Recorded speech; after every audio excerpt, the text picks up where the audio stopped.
जय हिंद साथियों, good morning, Radhe Radhe. और आपको तथा आपके पूरे परिवार को मकर संक्रांति की हार्दिक शुभकामनाएं। तो आप लोग ऐसे ही स्वस्थ रहिए, मस्त रहिए, हंसते रहिए और अपने लक्ष्य की तरफ लगन और मेहनत के साथ पढ़ाई भी कीजिए। तो मैं उम्मीद करती हूँ कि आप इसी जोश, जुनून और लगन के साथ पढ़ाई करेंगे, मेहनत के साथ, ताकि आने वाली जो मकर संक्रांति होगी उसमें आप अपने लक्ष्य को प्राप्त कर चुके होंगे। और आपके जो घर वाले हैं वो भी आप लोगों से बहुत उम्मीद लगा के बैठे हैं। तो आप सभी का जीवन मंगलमय हो। इसी शुभकामनाएं के साथ हम आज की क्लास को स्टार्ट करते हैं। तो एक बार फिर से स्वागत है आपकी अपनी क्लास रोली क्लासेस में। हम फिर से हाजिर हैं एक नई सीरीज के साथ, जिसमें हम यूपी ट्रिपल एससी एनएम से रिलेटेड सभी क्वेश्चन को सॉल्व कराएंगे और आपकी तैयारी को बेहतर बनाएंगे। तो आप सभी लोग जोश और जुनून के साथ जुड़ जाइए और सभी लोगों को शेयर कर दीजिए जिन्होंने ANM UP triple SC ANM का फॉर्म भरा हुआ है और यूपी ट्रिपल एससी एनएम का पेपर क्लियर करना चाहते हैं। तो आइए बिना समय गंवाए इस क्लास को स्टार्ट करते हैं। आज की क्लास का पहला क्वेश्चन ये रहा आपकी स्क्रीन पे। आप लोग पढ़िए और आंसर कीजिए। और आज की सीरीज में हम UP triple SC previous year questions paper को कराएंगे, जिसका पार्ट सेकंड है। पार्ट फर्स्ट में 1 to 50 क्वेश्चन हम करा चुके हैं, उसी का सेकेंड पार्ट है। और ये पेपर कब हुआ था? 8 मई 2022 को। तो आप लोग बहुत अच्छे से क्वेश्चंस को पढ़ेंगे, फिर आंसर करेंगे। उसके बाद आप बताएंगे 50 क्वेश्चंस में आपका स्कोर क्या रहा। मैं वेट करूंगी। तो जैसा कि आप सभी को पता है, आज गंगा स्नान भी है। बहुत सारे लोग तो आज गंगा स्नान करने गए होंगे, घूमने गए होंगे। लेकिन सब कुछ करने के साथ साथ अपनी पढ़ाई भी जारी रखें, क्योंकि पढ़ाई आपके लिए बहुत इंपॉर्टेंट है। क्योंकि आपके घर वाले आपसे बहुत उम्मीद लगा के रखते हैं कि मेरा बच्चा इस साल नहीं तो अगले साल कामयाब हो जाएगा। तो इन्हीं सब कामनाओं के साथ आप भी अपनी मेहनत और जोश जुनून के साथ लगे रहिए। और मैं उम्मीद करती हूँ कि आप आने वाली मकर संक्रांति तक आप अपने लक्ष्य को प्राप्त कर चुके होंगे। आपने जो भी लक्ष्य सोचा होगा, जो भी गवर्नमेंट जॉब सोची होगी, जो भी सोचा होगा, वो आपके पास होगा। और आपके माँ बाप की खुशी इसी में खुशी है। आप जो भी करते हैं उसमें मोटिवेशन आपके घर वालों का ही रहता है। तो चलिए स्टार्ट करते हैं आज की क्लास। क्वेश्चन पढ़िए और आप लोग आंसर कीजिए। क्वेश्चन कह रहा है, which symptoms may be seen in the pregnant women with gestational diabetes. गर्भकालीन मधुमेह वाली गर्भवती महिला में कौन से लक्षण दिखाई दे सकते हैं? आपसे पूछा गया है कि जो जेस्टेशनल डायबिटीज वाली महिलाओं में कौन से लक्षण दिखाई दे सकते हैं। Option A, high weight of the foetus. Option B, low weight of the foetus. Option C, normal delivery. Option D, normal placenta. गर्भकालीन मधुमेह वाली गर्भवती महिला में भ्रूण के अधिक वजन के लक्षण दिखाई दे सकते हैं। मधुमेह वाली महिलाओं को गर्भावस्था में जटिलताओं का अधिक खतरा होता है, क्योंकि ग्लूकोज के स्तर को नियंत्रित करना कठिन होता है। तो इस क्वेश्चन का राइट आंसर है option A. Right answer option ए।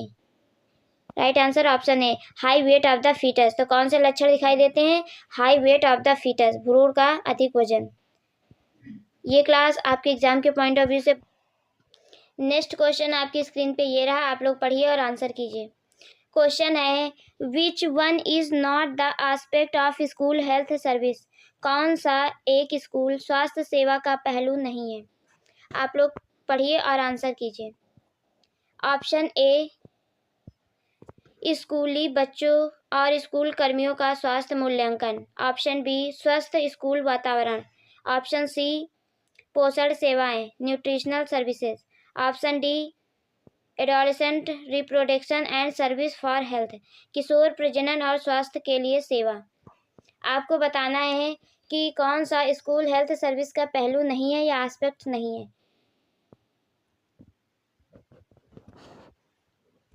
आप लोग ध्यान से क्वेश्चंस को पढ़ेंगे और आंसर करेंगे, क्योंकि आप सभी को पता है कि जितने भी प्रीवियस ईयर क्वेश्चंस पेपर हैं उनमें से कुछ ना कुछ क्वेश्चंस न्यू एग्जाम में हमेशा आते हैं। नहीं वो डायरेक्ट आते हैं तो उससे रिलेटेड आते हैं, तो इसलिए आपको अच्छे से पढ़ना है। तो इस क्वेश्चन का राइट आंसर है option D. Right answer option D. ये स्कूल हेल्थ सर्विसेज का पहलू नहीं है। Adolescent reproduction and service for health, किशोर प्रजनन और स्वास्थ्य के लिए सेवा। Right answer option D. Next question आपकी स्क्रीन पे ये रहा, आप लोग पढ़िए और आंसर कीजिए। What is one of the part of nutrition service under school health program? School स्वास्थ्य कार्यक्रम के तहत पोषण सेवा का एक हिस्सा क्या है? Option A, mid day meal at school, option B teachers training for first aid, option C personal hygiene, option D environmental health. आपको बताना है कि स्कूल स्वास्थ्य कार्यक्रम के तहत पोषण सेवा का एक हिस्सा क्या है। जल्दी जल्दी आप लोग आंसर कीजिए, और जो क्वेश्चंस आपको नहीं आ रहे हैं तो उसे आप नोट भी कर लीजिए।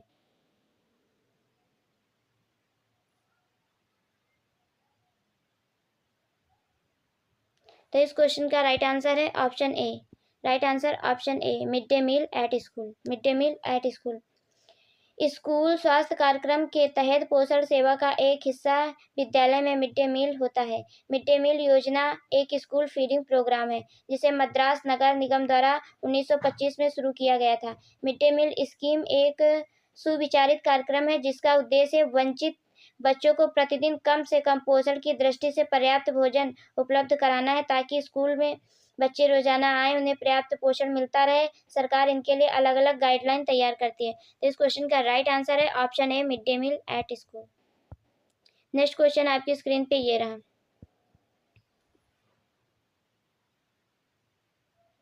क्वेश्चन है, स्कूल स्वास्थ्य समिति के अनुसार नर्सरी और माध्यमिक विद्यालयों को सबसे अधिक प्राथमिकता कैसे दी जानी चाहिए। स्कूल स्वास्थ्य समिति के अनुसार नर्सरी और माध्यमिक विद्यालयों को सबसे अधिक प्राथमिकता कैसे दी जानी चाहिए।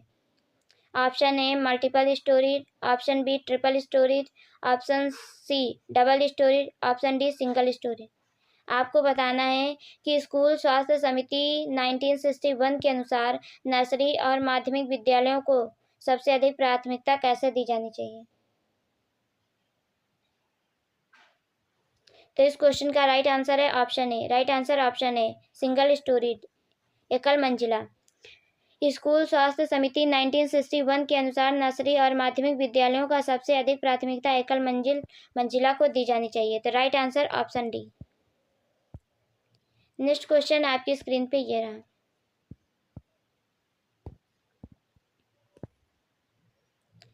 क्वेश्चन है, how many children per year should a medical officer cover under school health programme. एक चिकित्सा अधिकारी को प्रतिवर्ष कितने बच्चों को स्कूल स्वास्थ्य कार्यक्रम के तहत कवर करना चाहिए।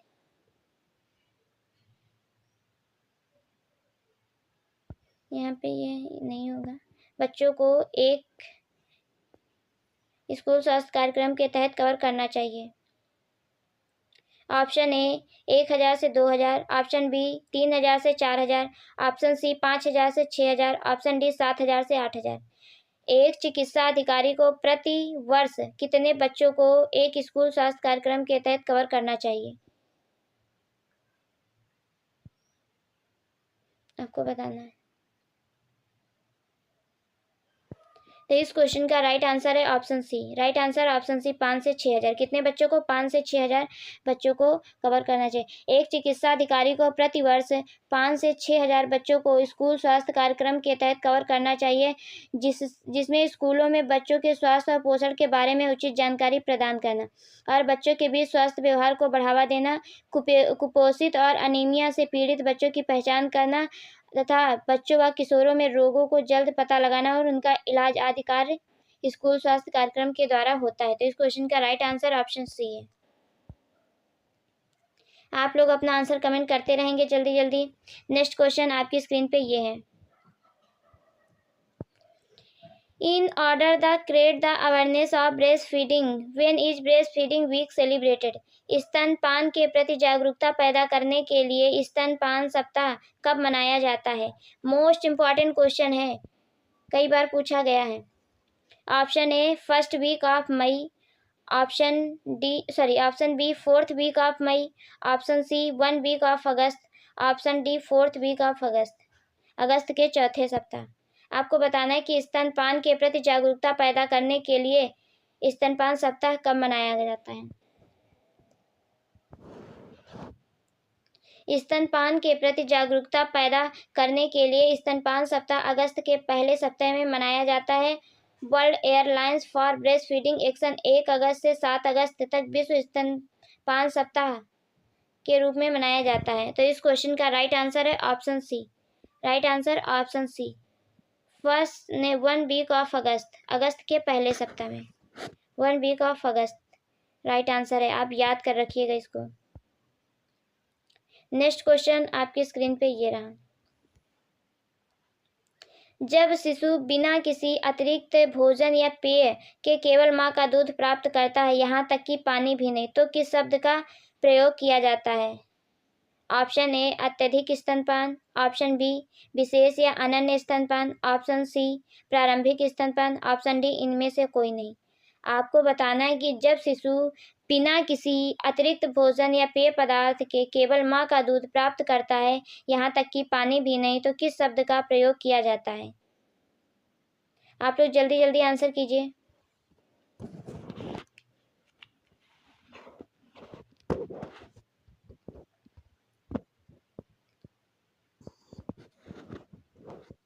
तो इस क्वेश्चन का राइट आंसर है option B. Right answer option B, exclusive breast feeding. Exclusive breast feeding विशेष या अनन्य स्तनपान क्या कहते हैं? Exclusive breast feeding.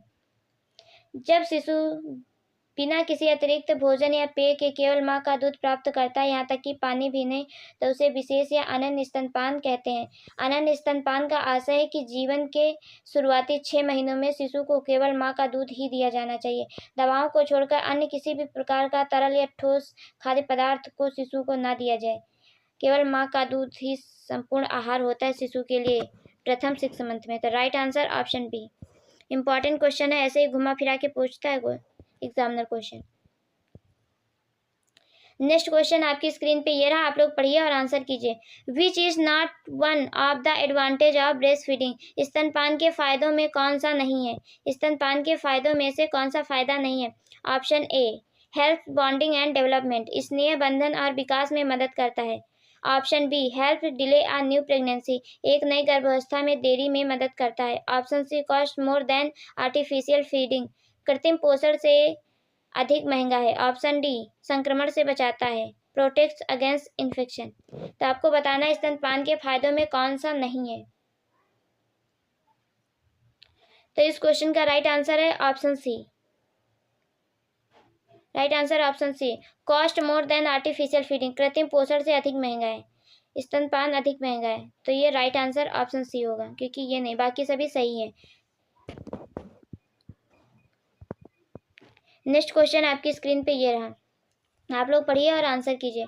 निम्नलिखित में से बच्चे को स्तनपान के लिए रखने का कौन सा तरीका उपयुक्त है?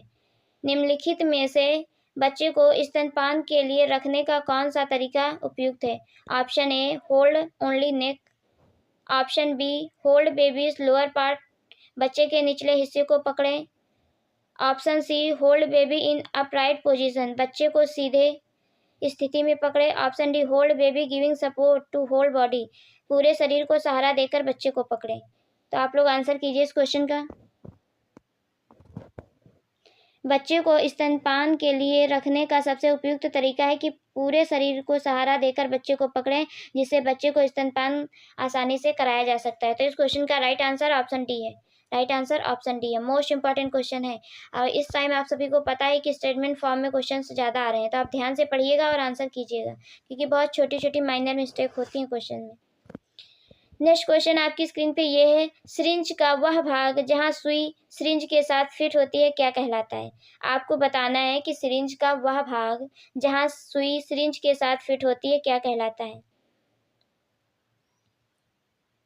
Option A nozzle, option B, sorry यहाँ पे टाइपिंग मिस्टेक हो गया है, ये बी होगा और ये सी होगा। Option B piston, option C barrel, option D stylet. आपको बताना है सिरिंज का वह भाग जहां सुई सिरिंज के साथ फिट होती है क्या कहलाता है? तो इस क्वेश्चन का राइट आंसर है ऑप्शन ए नोजल। क्या कहलाता है? नोजल। तो right answer option A. Next question आपकी स्क्रीन पे ये रहा, पढ़िए और आंसर कीजिए।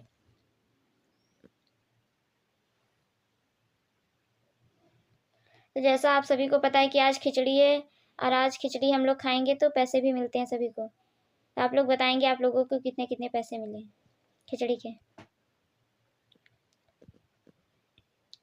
क्वेश्चन कह रहा है the breast milk which comes after colostrum is called. Colostrum के बाद आने वाले स्तन के दूध को क्या कहते हैं? Option A post colostrum, option B transitional milk, option C fore milk, option D hind milk. आपको बताना है कि breast milk which comes after colostrum is called.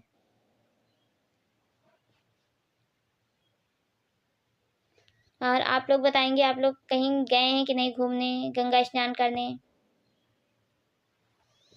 उसके साथ साथ आप आंसर भी करते रहेंगे और एंजॉय के साथ पढ़ेंगे, रिलैक्स होके पढ़ेंगे अच्छे से।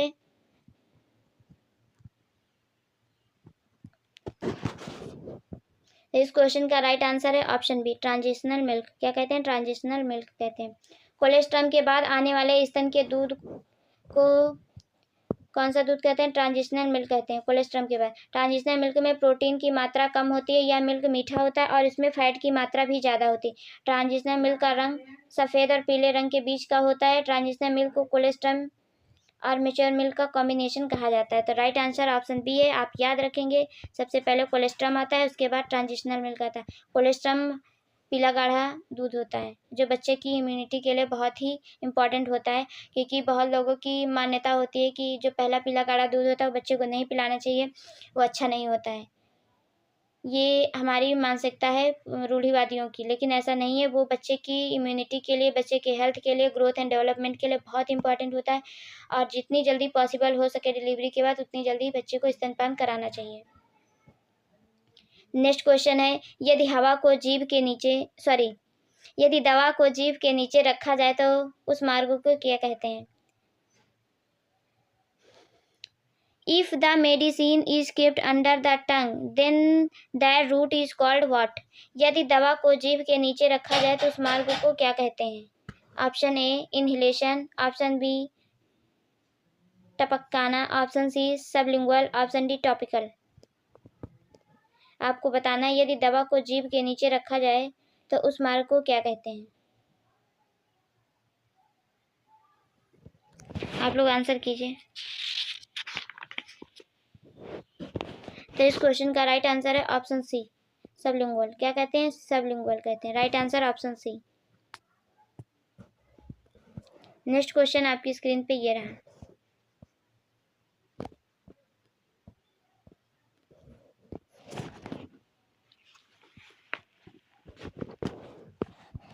क्वेश्चन है, दवाई देने से पहले कितनी बार इसकी जांच की जानी चाहिए? दवाई देने से पहले कितनी बार इसकी जांच की जानी चाहिए? ऑप्शन ए एक बार, ऑप्शन बी दो बार, ऑप्शन सी तीन बार, ऑप्शन डी चार बार।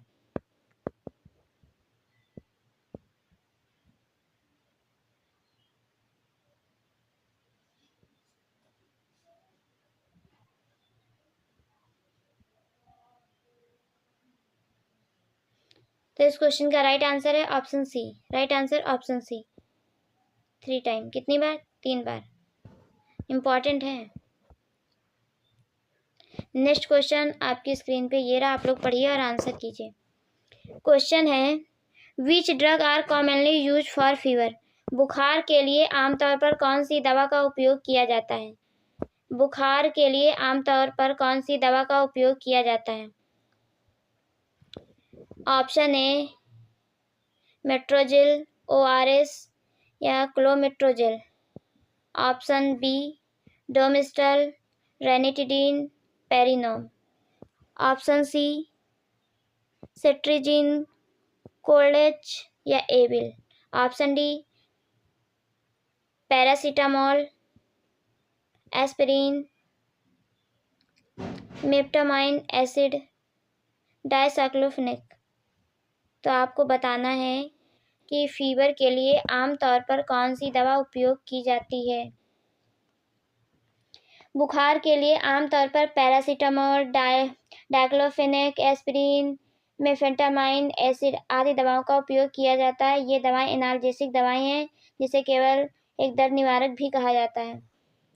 तो इस क्वेश्चन का राइट आंसर है option D. Right answer option D, most important question है। नेक्स्ट क्वेश्चन आपकी स्क्रीन पे ये रहा, आप लोग पढ़िए और आंसर कीजिए।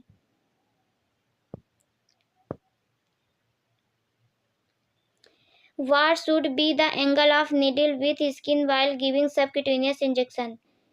त्वचीय इंजेक्शन देते समय सुई का त्वचा से कोण कितना होना चाहिए? Option A 30 degree, option B 45 degree, option C 60 degree, option D none of this. तो आपको बताना है कि त्वचीय इंजेक्शन देते समय सुई का त्वचा से कोण कितना होना चाहिए।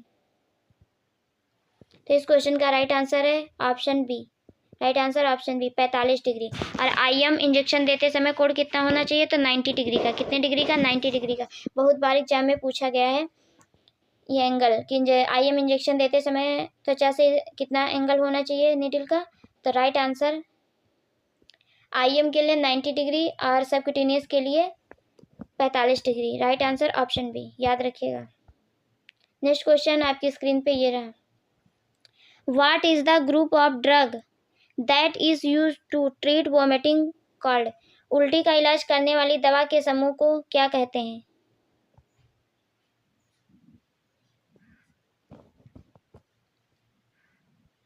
Option A antihelminthic, option B laxative, option B antiemetic, option D antibiotic.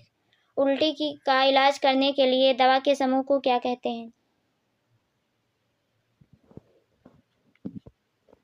तो इस क्वेश्चन का राइट आंसर है option C. Right answer option C antiemetic. क्या कहते हैं? एंटीएमेटिक। नेक्स्ट क्वेश्चन आपकी स्क्रीन पे ये रहा, आप लोग पढ़िए और आंसर कीजिए। What is the group of drug that is used for increasing frequency of urine called? मूत्र की बारंबारता बढ़ाने के लिए प्रयोग की जाने वाली औषधियों के समूह को क्या कहते हैं? Option A diuretics, option B laxative, option C antiemetic, option D antibiotic. आपको बताना है मूत्र की बारंबारता बढ़ाने के लिए प्रयोग की जाने वाली औषधियों के समूह को क्या कहा जाता है? मूत्र की बारंबारता बढ़ाने के लिए प्रयोग की जाने वाली औषधियों के समूह को मूत्रवर्धक या डायरेटिक कहते हैं। ये हानिकारक विषाक्त पदार्थों और रोगजनकों को बाहर निकालने में मदद करती हैं। मूत्रपथ के संक्रमण और सभी प्रकार की सूजन से राहत के लिए फायदेमंद होते हैं। तो इस क्वेश्चन का राइट आंसर है option A. Right answer option A diuretic.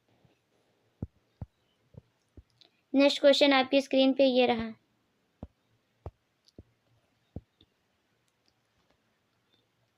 Which is not one of the objective of first aid? कौन सा प्राथमिक चिकित्सा के उद्देश्यों में से एक नहीं है?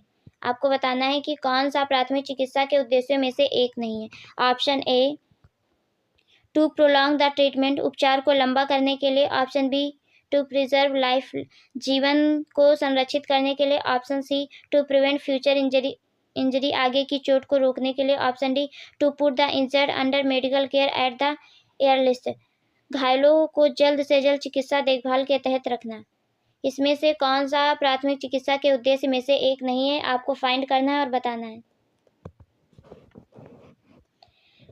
उपचार को लंबा करने के लिए प्राथमिक चिकित्सा के उद्देश्य में से एक नहीं है। तो प्राथमिक चिकित्सा के उद्देश्य क्या होते हैं?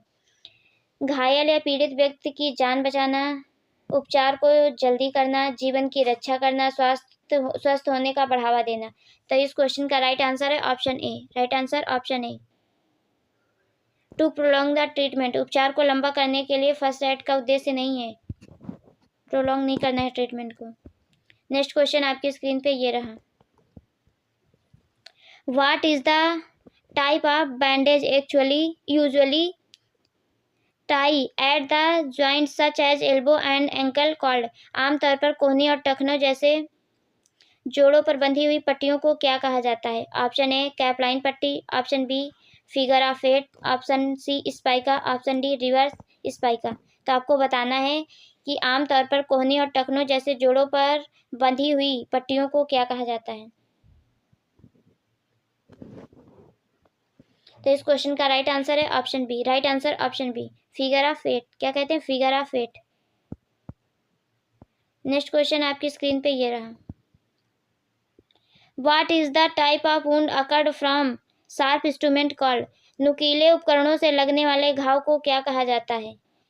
नुकीले उपकरणों से लगने वाले घाव को क्या कहा जाता है? ऑप्शन ए चीरा घाव, ऑप्शन बी फटा हुआ घाव, ऑप्शन सी कुचलने का घाव, ऑप्शन डी छिद्रित घाव, पंचर्ड वुंड।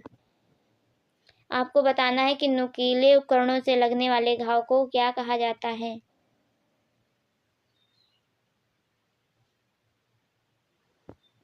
तो इस क्वेश्चन का राइट आंसर है ऑप्शन ए, इंसीज वुंड, चीरा घाव। नुकीले उपकरणों से लगने वाले घाव को चीरा घाव या इंसीज वुंड कहते हैं। इसमें भारी रक्तस्राव होता है क्योंकि कई जगहों को सीधे काट दिया जाता है। तो इस क्वेश्चन का राइट आंसर है ऑप्शन ए। नेक्स्ट क्वेश्चन आपकी स्क्रीन पे ये रहा। The child from birth till the age of 1 year is called. जन्म से 1 वर्ष की आयु के बच्चे को क्या कहा जाता है? जन्म से 1 वर्ष की आयु के बच्चे को क्या कहा जाता है? Option A neonate, option B infant, option C newborn, option D toddler. आपको बताना है क्या कहा जाता है। जन्म से 1 वर्ष तक के बच्चे को इन्फेंट कहा जाता है, जबकि जन्म के शुरू के 4 सप्ताह तक या 1 माह तक न्यूनेट, जन्म के 10 दिन के नवजात को न्यूबॉर्न तथा जन्म से 1 वर्ष से 3 वर्ष तक के बच्चे को टोडलर कहते हैं। तो इस क्वेश्चन का राइट आंसर है option B. Right answer option B infant. 1 year के बच्चे को क्या कहा जाता है? इन्फेंट कहा जाता है। क्या कहा जाता है? इन्फेंट कहा जाता है। तो राइट आंसर टोडलर किसको कहते हैं? 1 वर्ष से लेकर 3 वर्ष तक के बच्चे को टोडलर कहते हैं और 10 दिनों के बच्चे को न्यूबॉर्न कहते हैं। न्यूनेट 1 मंथ के बच्चे को कहते हैं। तो right answer option B. Next question आपकी स्क्रीन पे ये रहा। क्वेश्चन है बच्चे को डूबने से बचाने के लिए घर पर क्या करना चाहिए? बच्चे को डूबने से बचाने के लिए घर पर क्या करना चाहिए? ऑप्शन ए सभी जल भंडारण स्थानों को कसकर बंद रखें, ऑप्शन बी घर की पानी की टंकी को खुला रखें, ऑप्शन सी बच्चे को गहरे स्नान टब में खेलने दें, ऑप्शन डी बच्चे के पास पानी से भरे सभी बर्तन रखें। आपको बताना है कि बच्चे को डूबने से बचाने के लिए घर पर क्या करना चाहिए। तो इस क्वेश्चन का राइट आंसर ऑप्शन ए है। राइट आंसर ऑप्शन ए है। क्या करना चाहिए? सभी जल भंडारण स्थानों को कसकर बंद करें, खुला नहीं छोड़ें। तो right answer option A. Next question आपकी स्क्रीन पे ये रहा। आप लोग पढ़िए और आंसर कीजिए। क्वेश्चन है रूल ऑफ 9 के अनुसार प्राइवेट पार्ट को कितना परसेंटेज आवंटित किया जाता है? रूल ऑफ 9 के अनुसार प्राइवेट पार्ट को कितना परसेंटेज आवंटित किया जाता है? रूल ऑफ 9 किसके लिए? बर्निंग के लिए। किसके लिए? बर्न के लिए देखा जाता है। रूल ऑफ 9 के अनुसार प्राइवेट पार्ट को 1% आवंटित किया जाता है। कितना? 1%। रूल ऑफ 9 का नियम जलने की सीमा का आकलन करने की एक विधि है जिसमें शरीर के कुल सतह को प्रतिशत के रूप में व्यक्त किया जाता है, जैसे कि सिर और गर्दन को 9%, पूर्वकाल ट्रंक को 18%, पश्च ट्रंक को 18%, ऊपरी हाथ को 18%, निचला अंग 36%, जननांग या पेरिनियम को 1%। 9 का नियम वयस्क के लिए काफ़ी सटीक है, लेकिन बच्चों में अनुपात में अंतर है की अनुमति नहीं देता। तो इस क्वेश्चन का राइट आंसर है ऑप्शन ए। ये जो रूल ऑफ 9 है ये किसके लिए बेटर है? वयस्क के लिए। Right answer option A. Next question आपकी स्क्रीन पे ये रहा। कौन सा कारक बच्चे की वृद्धि और विकास में महत्वपूर्ण भूमिका निभाता है? कौन सा कारक बच्चे की वृद्धि और विकास में महत्वपूर्ण भूमिका निभाता है? हेरिडेटरी, ऑप्शन ए हेरिडेटरी अनुवांशिकता, option B environment, option C nutrition, option D father's health पिता का स्वास्थ्य। आपको बताना है।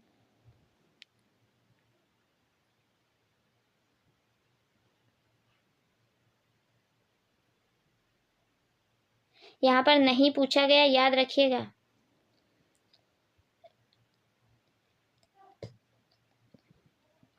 पिता का स्वास्थ्य बच्चे की वृद्धि और विकास में महत्वपूर्ण भूमिका नहीं निभाता है। वृद्धि और विकास को प्रभावित करने वाले कारक हैं आनुवंशिकता, पोषण, पर्यावरण। न्यूट्रिशन वृद्धि का एक महत्वपूर्ण कारक है क्योंकि शरीर को विकास और मरम्मत की जरूरत होती है जो कि भोजन द्वारा प्राप्त होती है। तो इस क्वेश्चन का राइट आंसर है option D. Right answer option D father health. पिता का स्वास्थ्य नहीं है, कारक नहीं है। Right answer option D. Next question आपकी स्क्रीन पे ये रहा। आप लोग पढ़िए और आंसर कीजिए। क्वेश्चन है बच्चे में अग्र फंटनेले कब बंद होता है? When does the anterior fontanelle close in the child? Option A 6 से 8 सप्ताह, ऑप्शन बी 6 से 8 महीने, ऑप्शन सी 12 से 18 महीने और ऑप्शन डी 12 से 18 सप्ताह। आपको बताना है बच्चे में अग्र फंटनेला कब बंद होता है। तो इस क्वेश्चन का राइट आंसर है ऑप्शन सी। राइट आंसर है ऑप्शन सी, 12 से 18 महीने में। कब? 12 से 18 महीने में। और जो फ्रंट एंटेरियर फ्रंटनेरिया होता है उसे क्या कहते हैं? ब्रैगमा कहते हैं। क्या कहते हैं? ब्रैगमा कहते हैं। जो पोस्टीरियर फ्रंटनेरिया होता है उसको क्या कहते हैं? लैम्डा कहते हैं। और वो कब बंद होता है? तो 4 से 6 सप्ताह में बंद होता है। कब? 4 से 6 सप्ताह में क्लोज हो जाता है। तो इस क्वेश्चन का राइट आंसर है ऑप्शन सी। नेक्स्ट क्वेश्चन आपकी स्क्रीन पे ये रहा, आप लोग पढ़िए और आंसर कीजिए।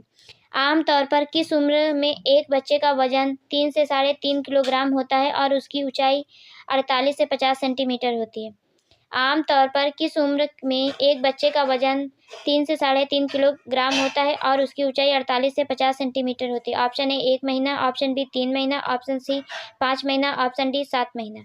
आपको बताना है कि आपका कौन सा ऑप्शन राइट है। तो इस क्वेश्चन का राइट आंसर है ऑप्शन ए, 1 महीने का। कितने महीने का? 1 महीने का। राइट आंसर ऑप्शन ए। ये सब याद रखिएगा, नोट कर लीजिएगा, ऐसे भी पूछ लेता है क्वेश्चन। नेक्स्ट क्वेश्चन आपकी स्क्रीन पे ये है, आंत या मूत्राशय बॉवेल एंड ब्लैडर प्रशिक्षण के लिए उपयुक्त आयु कौन सी है? Which is appropriate age of bowel and bladder training? Toilet training किस एज पे देते हैं? ऑप्शन ए 6 महीने से 1 साल में, ऑप्शन बी 1 से 1.5 साल में, ऑप्शन बी 1 से 2 साल में, ऑप्शन डी 2 से 3 साल में। Toilet training, bowel and bladder training कब देते हैं? जल्दी से बताइए, आप लोग आंसर कीजिए अपना, जल्दी जल्दी।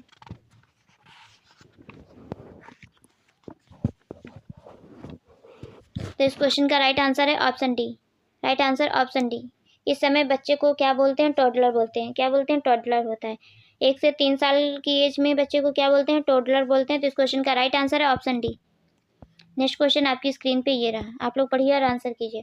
क्वेश्चन कह रहा है कि इरेक्शन के अनुसार किस उम्र में बच्चों में शर्म और संदेह पैदा हो जाता है? इरेक्शन के अनुसार किस उम्र में बच्चों में शर्म और संदेह पैदा हो जाता है? ऑप्शन है 1 से 3 साल, ऑप्शन बी 3 से 6 साल, ऑप्शन सी 6 से 12 साल, ऑप्शन डी 12 से 18 साल में। इरेक्शन के अनुसार किस उम्र के बच्चे में शर्म और संदेह पैदा हो जाता है? तो इस क्वेश्चन का राइट आंसर है option A. Right answer option ए, 1 से 3 साल, जब टोडलर होते हैं, जब टोडलर होते हैं। और ये सब आप याद रखिए, किसके अनुसार है? इरेक्शन के अनुसार है या किसी और के अनुसार है, तो ऐसे भी पूछा जाता है। नेक्स्ट क्वेश्चन आपकी स्क्रीन पे ये रहा, क्वेश्चन है किस उम्र के बच्चे में अहंकार का विकास होता है? किस उम्र के बच्चे में अहंकार का विकास होता है? ऑप्शन ए 1 से 3 साल, ऑप्शन बी 3 से 6 साल, ऑप्शन सी 6 से 12 साल, ऑप्शन डी 12 से 18 साल। किस उम्र के बच्चे में अहंकार का विकास होता है?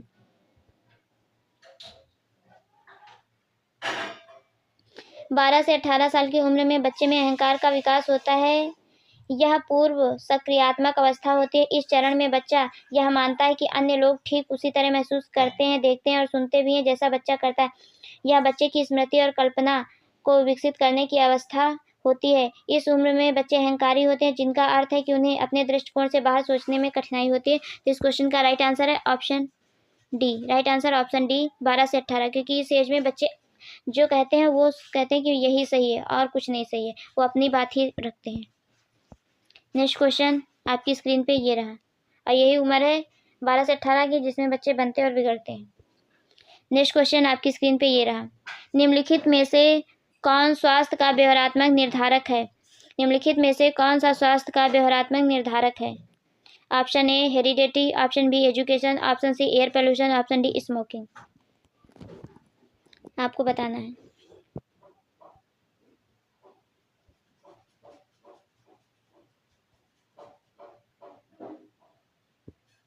तो इस क्वेश्चन का राइट आंसर है option D. Right answer option D smoking.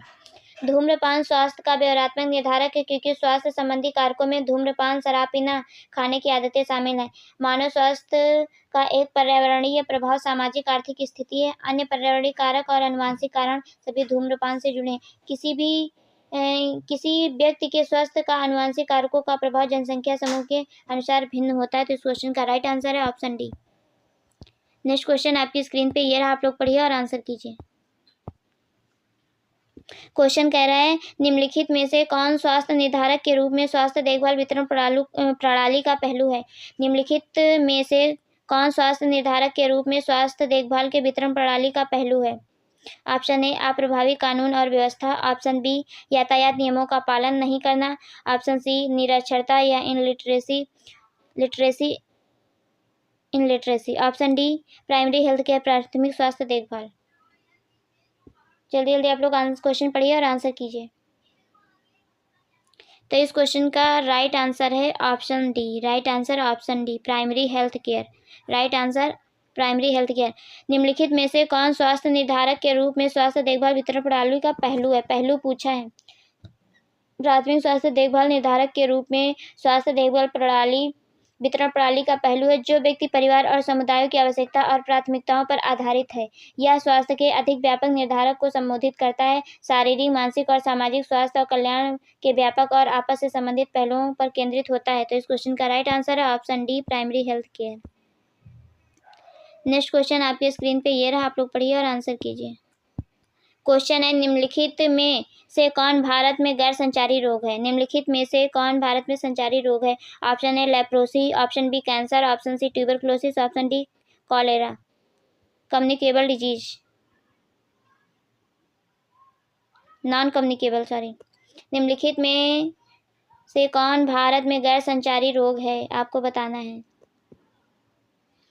Cancer Bharat में गैर संचारी रोग है। गैर संचारी रोग ऐसी दीर्घकालीन बीमारियां हैं जो एक व्यक्ति से दूसरे व्यक्ति में नहीं फैलती हैं, जैसे कैंसर, मधुमेह, हृदय रोग। जबकि संचारी रोग तेजी से संक्रमण करते हैं तथा एक व्यक्ति से दूसरे व्यक्ति में अतिशीघ्र फैलते हैं, जैसे मलेरिया, टाइफाइड, चेचक, इन्फ्लुएंजा, टीबी, कुष्ठ रोग, हैजा।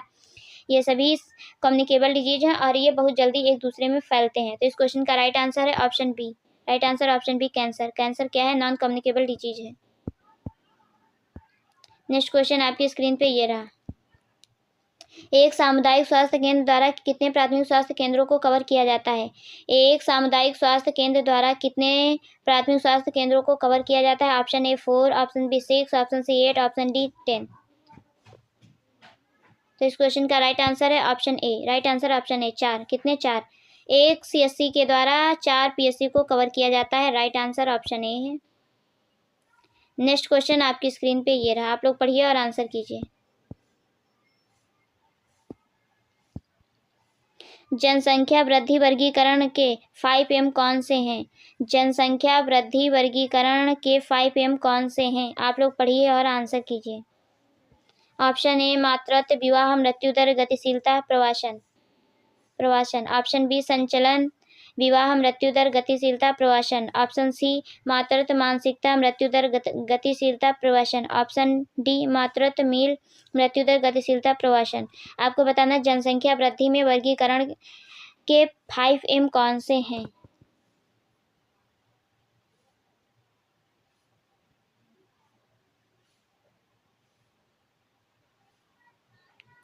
तो इस क्वेश्चन का राइट आंसर है option A. Right answer option A. Maternity, marriage, mortality, mobility और माइग्रेशन, ये क्या है? जनसंख्या वृद्धि वर्गीकरण के 5M हैं। मैटरनिटी, मैरिज, मोर्टालिटी, मोबिलिटी और migration. Right answer option A. Next question आपकी स्क्रीन पे ये रहा, आप लोग पढ़िए और आंसर कीजिए। सामुदायिक स्वास्थ्य अधिकारी किस केंद्र पर काम करता है? सामुदायिक स्वास्थ्य अधिकारी किस केंद्र पर कार्य करता है? Option A health and wellness centre, option B primary health centre, option C community health centre, option D district hospital. सामुदायिक स्वास्थ्य अधिकारी किस केंद्र पर कार्य करता है?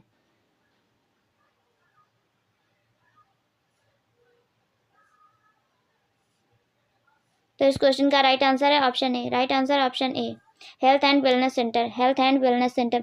सामुदायिक स्वास्थ्य अधिकारी हेल्थ एंड वेलनेस सेंटर पर काम करता है। इस केंद्र पर गैर संचारी रोग जैसे ब्लड प्रेशर, टीबी, डायबिटीज और कैंसर की समय समय पर स्क्रीनिंग की सुविधाएं दी जाती हैं। ये सभी कार्य सामुदायिक स्वास्थ्य अधिकारी के निर्देश के अनुसार किया जाता है। CMO अस्पताल प्रशासन और प्रबंधन, रोगी सुरक्षा आदि सहित दिन प्रतिदिन गतिविधियों का प्रबंधन करता है। तो इस क्वेश्चन का राइट आंसर ऑप्शन ए है, याद रखिएगा।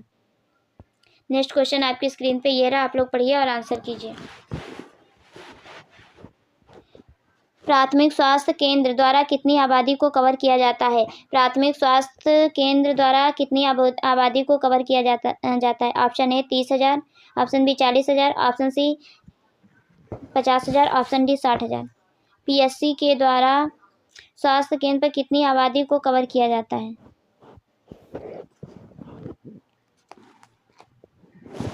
प्राथमिक स्वास्थ्य केंद्र द्वारा 20 से 30 हजार की जनसंख्या को कवर किया जाता है। 20 हजार पहाड़ी व आदिवासी क्षेत्रों में, जबकि 30 हजार मैदानी क्षेत्रों में कवर किया जाता है। लेकिन यहाँ पे ऑप्शन है नहीं, तो आपको बताना है।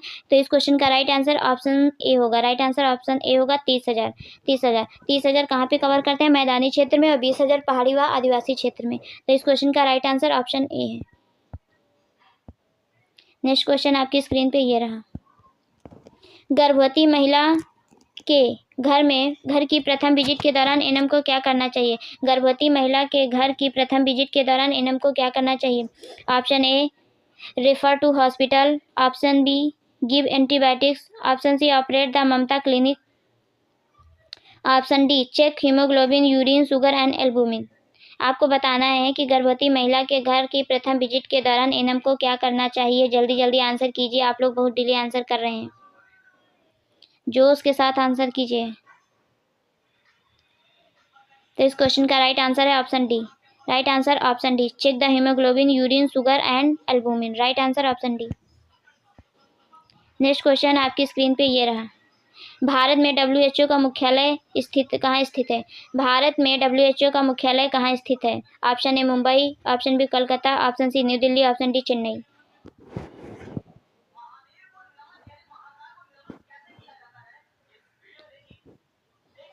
भारत 12 जनवरी 1948 को डब्ल्यूएचओ का सदस्य बना था। डब्ल्यूएचओ का दक्षिण पूर्व एशिया का क्षेत्रीय कार्यालय नई दिल्ली में स्थित है, जबकि विश्व स्तर पर डब्ल्यूएचओ का मुख्यालय जिनेवा, स्विट्जरलैंड में है। तो इस क्वेश्चन का राइट आंसर है option C. Right answer option C, New Delhi में। कहाँ? न्यू दिल्ली में। नेक्स्ट क्वेश्चन आपकी स्क्रीन पे ये रहा, आप लोग पढ़िए और आंसर कीजिए। यूनिसेफ द्वारा मातृ एवं शिशु स्वास्थ्य देखभाल के लिए कौन सा कार्यक्रम बनाया गया था? यूनिसेफ द्वारा, सबसे पहले आपको यूनिसेफ का फुल फॉर्म अच्छे से याद होना चाहिए। United nation international children emergency fund. UNICEF द्वारा मातृ एवं शिशु स्वास्थ्य देखभाल के लिए कौन सा कार्यक्रम बनाया गया? ऑप्शन ए, गोभी triple F. Option B, ICDS। Option C, MCH। Option D, UNFPA।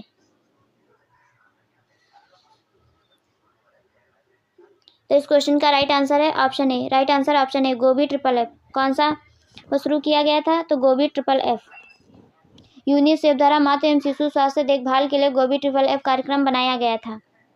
इसमें इसका फुल फॉर्म है G for growth monitoring, O for oral rehydration, B for breast feeding, I for immunisation, A for female literacy और A for female folic acid और F for family planning. तो ये है गोभी triple F का full form. तो right answer option A. Next question आपकी screen पे ये रहा, पढ़िए और आंसर कीजिए।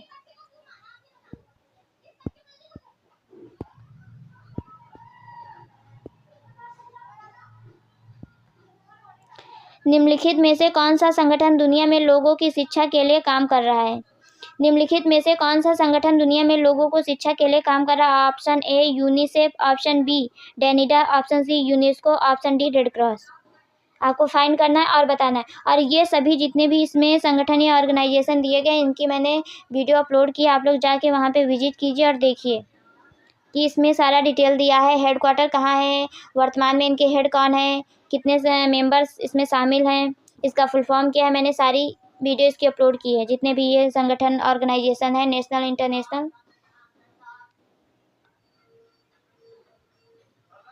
तो इस क्वेश्चन का राइट आंसर है option C. Right answer option C, UNESCO. कौन है? यूनेस्को। यूनेस्को वह संगठन है जो दुनिया में लोगों की शिक्षा के लिए काम कर रहा है। संयुक्त राष्ट्र की इस विशेष संस्था का गठन 16 नवंबर 1945 को हुआ था। इसका कार्य शिक्षा, प्रकृति, समाज विज्ञान, संस्कृति तथा संचार के माध्यम से अंतर्राष्ट्रीय शांति को बढ़ावा देना। इसका उद्देश्य प्रारंभिक बचपन की देखभाल और शिक्षा का विस्तार करना, सभी बच्चों के लिए मुफ्त शिक्षा प्रदान करना। इस क्वेश्चन का राइट आंसर है ऑप्शन सी, यूनेस्को। क्या है? यूनेस्को। नेक्स्ट क्वेश्चन आपकी स्क्रीन पे ये रहा, आप लोग पढ़िए और आंसर कीजिए। परिवार नियोजन के लिए एनएम की क्या जिम्मेदारी है? परिवार नियोजन के लिए एनएम की क्या जिम्मेदारी है? ऑप्शन ए, योग्य जोड़े की जानकारी प्राप्त करें। ऑप्शन बी, प्रसव पूर्व माँ को गर्भ निरोधक गोलियां दें। ऑप्शन सी, बांझपन की जांच करें। ऑप्शन डी, सुरक्षित पानी के संबंध में शिक्षा देना। परिवार नियोजन के लिए एनएम की क्या जिम्मेदारी है? परिवार नियोजन के लिए एनएम की जिम्मेदारी इस प्रकार से है। योग्य जोड़े की जानकारी प्राप्त करें, गर्भवती महिलाओं को सूचीबद्ध करें, दूसरी बार मां बनने वाली महिलाओं की काउंसलिंग करें, नसबंदी के लिए प्रेरित करें, नसबंदी के पश्चात उनसे मिलने वाले सरकारी अनुदान के बारे में बताएं। तो इस क्वेश्चन का राइट आंसर है option A. Right answer option A. ANM की ये सारी जिम्मेदारी होती हैं। नेक्स्ट क्वेश्चन आपकी स्क्रीन पे ये रहा, पढ़िए और आंसर कीजिए। एएनएम द्वारा कौन से रजिस्ट्रों का रख रखाव किया जाना चाहिए? एएनएम द्वारा कौन से रजिस्ट्रों का रख रखाव किया जाना चाहिए? Option A census register, option B school register, option C birth and death register, option D AIDS register. तो आपको बताना है एएनएम द्वारा कौन से रजिस्ट्रों का रख रखाव किया जाना चाहिए। इंपॉर्टेंट क्वेश्चन है, ऐसे भी क्वेश्चन पूछ लेता है। एएनएम के द्वारा जन्म एवं मृत्यु के रजिस्ट्रों का रख रखाव किया जाता है, लेकिन अब जन्म और मृत्यु रजिस्ट्रीकरण की प्रक्रिया गांव में ग्राम विकास अधिकारी द्वारा अधिकृत की जाती है। तो इस क्वेश्चन का राइट आंसर है option C. Right answer option C, birth and death register. Next question आपकी स्क्रीन पे ये रहा, आप लोग पढ़िए और आंसर कीजिए। निम्नलिखित में से कौन एएनएम के लिए नीति संहिता है? नीति संहिता है, आपको बताना है। ऑप्शन ए स्वतंत्र रूप से दवाएं देना, ऑप्शन बी रोगी की गोपनीयता बनाए रखें, ऑप्शन सी स्वास्थ्य देखभाल टीम का निर्णय लेना, ऑप्शन डी रोगी के लिए उसकी इच्छा के ऊपर निर्णय लेना। एएनएम के लिए नीति संहिता क्या है, आपको बताना है। आप लोग पढ़िए और जल्दी जल्दी आंसर कीजिए। उसके बाद आपको स्कोर भी बताना है कि आपका स्कोर क्या रहा टोटल 100 में। तो आप लोग इसे नोट कर लीजिए कि एएनएम के लिए नीति संहिता क्या होनी चाहिए। व्यक्तिगत क्षमता का विशेष ध्यान रखना और मरीज की देखभाल के लिए स्वास्थ्य से कोई समझौता नहीं करना, नीति तथा कानूनी सीमाओं में बने रहकर कार्य और निष्पादन करना, स्वास्थ्य टीम के सदस्यों के साथ मिलजुल कर कार्य करना, नर्स द्वारा समाज में एक स्वस्थ विश्वास बनाए रखना। तो इस क्वेश्चन का राइट आंसर है ऑप्शन बी। राइट आंसर है ऑप्शन बी, रोगी की गोपनीयता बनाए रखना, ये नीति संहिता है किसका? एएनएम का। Right answer option B. Next question आपकी स्क्रीन पे ये रहा, निम्नलिखित में से रोगी के उपचार के दौरान एएनएम को काउंसलर के रूप में क्या करना चाहिए? निम्नलिखित में से रोगी के उपचार के दौरान एएनएम को काउंसलर के रूप में क्या करना चाहिए? Option A take the decision for the patient, रोगी के लिए निर्णय लें, option B do not discuss different form of treatment, उपचार के विभिन्न रूपों पर चर्चा ना करें, ऑप्शन सी बीमारी के लिए पर्याप्त और उचित उपचार के बारे में सलाह देना, ऑप्शन डी इलाज में रिश्तेदारों को शामिल ना करें। आपको यहाँ बताना है निम्नलिखित में से रोगी के उपचार के दौरान एएनएम को काउंसलर के रूप में क्या करना चाहिए। तो इस क्वेश्चन का राइट आंसर है option C. Right answer option C, बीमारी के लिए पर्याप्त और उचित उपचार के बारे में सलाह देना। Right answer option C. Next question आपकी स्क्रीन पे ये रहा, आप लोग पढ़िए और आंसर कीजिए। निम्नलिखित में से कौन सी परामर्शदाता की भूमिका है? कौन सी परामर्शदाता की भूमिका? ऑप्शन ए जोखिम की पहचान, ऑप्शन बी भावनात्मक समर्थन, ऑप्शन सी निर्णय लेने में सहायता, ऑप्शन डी उपरोक्त सभी। निम्नलिखित में से कौन सी परामर्शदाता की भूमिका है? परामर्श की भूमिका क्या होती है? जोखिम की पहचान करना, भावनात्मक समर्थन, निर्णय लेने में सहायता। परामर्शदाता का लक्ष्य सेवार्थी को समस्या से परिचित करना और सहनशीलता, धैर्य, सहानुभूति का विकास होना। तो इस क्वेश्चन का राइट आंसर है option D. Right answer option D, all of the above, उपरोक्त सभी। नेक्स्ट क्वेश्चन आपकी स्क्रीन पे ये रहा, आप लोग पढ़िए और आंसर कीजिए। एएनएम के लिए पोषण सीखने का क्या महत्व है? एएनएम के लिए पोषण सीखने का क्या महत्व है? ऑप्शन ए पोषण और स्वास्थ्य के बीच संबंध को समझने के लिए, ऑप्शन बी जंक फूड को समझने के लिए, ऑप्शन डी विभिन्न प्रकार के जंक फूड को सूचीबद्ध करने के लिए, ऑप्शन डी विभिन्न दवाओं के साथ पोषण को बदलने की। एएनएम के लिए पोषण सीखने का क्या महत्व है? एएनएम के लिए पोषण सीखने का महत्व है कि पोषण और स्वास्थ्य के बीच संबंध को समझना। पोषण भोजन और शरीर द्वारा उसके उपयोग के वैज्ञानिक अध्ययन को पोषण कहा जाता है। शरीर को स्वस्थ रखने के लिए उचित भोजन और उचित मात्रा में होना बहुत आवश्यक है। तो इस क्वेश्चन का राइट आंसर है option A. Right answer option A. Next question आपकी स्क्रीन पे ये रहा, आप लोग पढ़िए और आंसर कीजिए। एमिनो एसिड जो हमारे शरीर द्वारा निर्मित होते हैं और जिन्हें भोजन में लेने की आवश्यकता नहीं होती है, वो क्या कहलाते हैं? एमिनो एसिड जो हमारे शरीर द्वारा निर्मित होते हैं और जिन्हें भोजन में लेने की आवश्यकता नहीं होती है, क्या कहलाते हैं? ऑप्शन ए आवश्यक एमिनो एसिड, ऑप्शन बी गैर आवश्यक एमिनो एसिड, ऑप्शन सी अतिरिक्त एमिनो एसिड, ऑप्शन डी परिधीय एमिनो एसिड। तो आपको बताना है कि एमिनो एसिड जो हमारे शरीर द्वारा निर्मित होते हैं और जिन्हें भोजन में लेने की आवश्यकता नहीं होती वो क्या कहलाते हैं। वे एमिनो एसिड जो हमारे शरीर द्वारा निर्मित होते हैं और जिन्हें भोजन में लेने की आवश्यकता नहीं होती हैं उसे गैर आवश्यक एमिनो एसिड कहते हैं। हमारे शरीर में कुल 20 एमिनो एसिड होते हैं, जिनमें से 9 आवश्यक एमिनो एसिड होते हैं और 11 गैर आवश्यक एमिनो एसिड होते हैं। तो इस क्वेश्चन का राइट आंसर है option B. Right answer option B, non essential amino acid, गैर आवश्यक एमिनो एसिड। नेक्स्ट क्वेश्चन आपकी स्क्रीन पे ये रहा, आप लोग पढ़िए और आंसर कीजिए। किसी पोषक तत्व की पूर्ण कमी के साथ या उसके बिना आवश्यक पोषक तत्वों के बीच असामान्यता के परिणाम स्वरूप होने वाली रोग अवस्था को क्या कहा जाता है। Option A under nutrition, option B over nutrition, option C imbalance nutrition, option D specific deficiency. किसी पोषक तत्व की पूर्ण कमी के साथ या उसके बिना आवश्यक पोषक तत्वों के बीच असमानता के परिणाम स्वरूप होने वाली रोग अवस्था को क्या कहा जाता है। तो इस क्वेश्चन का राइट आंसर है option C. Right answer option C, असंतुलित पोषण, इनबैलेंस न्यूट्रिशन। किसी पोषक तत्व की पूर्ण कमी के साथ या उसके बिना आवश्यक पोषक तत्वों के बीच असामान्यता के परिणाम स्वरूप होने वाले रोग की अवस्था को असंतुलित पोषण कहा जाता है।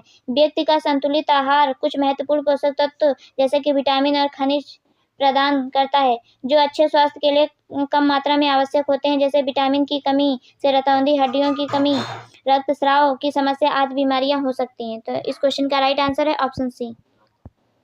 नेक्स्ट क्वेश्चन आपकी स्क्रीन पे ये रहा, आप लोग पढ़िए और आंसर कीजिए। निम्नलिखित में से कौन शरीर निर्माण आहार है। निम्नलिखित में से कौन शरीर निर्माण आहार है, बॉडी बिल्डिंग फूड है। Option A fat, option B carbohydrate, option C minerals, option D protein. आपको बताना है निम्नलिखित में से कौन शरीर निर्माण का आहार है। तो इस क्वेश्चन का राइट आंसर है option D. Right answer option D, protein. Protein को शरीर निर्माण का आहार, बॉडी बिल्डिंग फूड भी कहा जाता है। प्रोटीन एक अहम पोषक तत्व है जो मांसपेशियों को मजबूती प्रदान करने के लिए आवश्यक माना जाता है। शारीरिक वजन और गतिशीलता को बनाए रखने के लिए प्रोटीन के साथ साथ कार्बोहाइड्रेट और वसा से युक्त खाद्य पदार्थों की भी अहम माना जाता है, अहम भूमिका मानी जाती है। इस क्वेश्चन का right answer option D. Next question आपकी स्क्रीन पे ये रहा, संरक्षित भोजन हमारे शरीर के लिए क्या करता है। संरक्षित भोजन हमारे शरीर के लिए क्या करता है। ऑप्शन ए मांसपेशियां बनाता है, ऑप्शन बी प्रतिरक्षा बढ़ाता है, ऑप्शन सी ऊर्जा देता है, ऑप्शन डी शरीर को हाइड्रेट करता है। संरक्षित भोजन हमारे शरीर के लिए क्या करता है, जल्दी जल्दी आप लोग कमेंट कीजिए।